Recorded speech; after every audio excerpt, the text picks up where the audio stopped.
Volám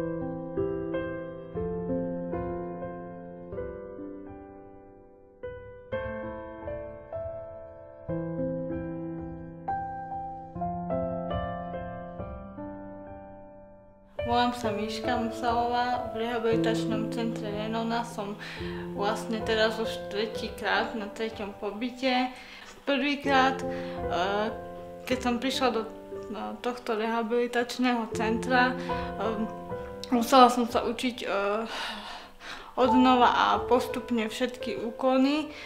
Učila som sa postupne stavať na nohy, pretáčať.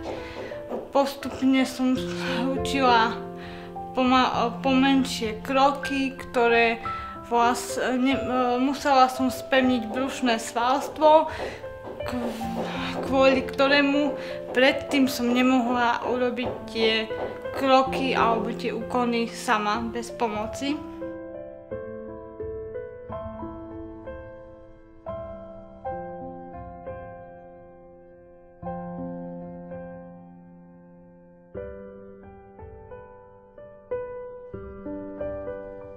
Počas druhého rehabilitačného pobytu som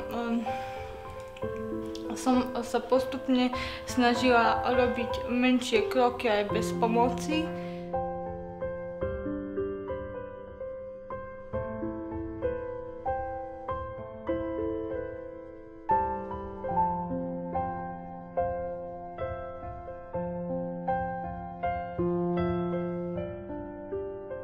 Na tomto treťom pobyte už chodím úplne sama, bez pomoci druhých osôb, som si istá v chôdzi, mám uvoľnené svalstvo a vlastne verím tomu, že raz sa postavím na nohy úplne sama a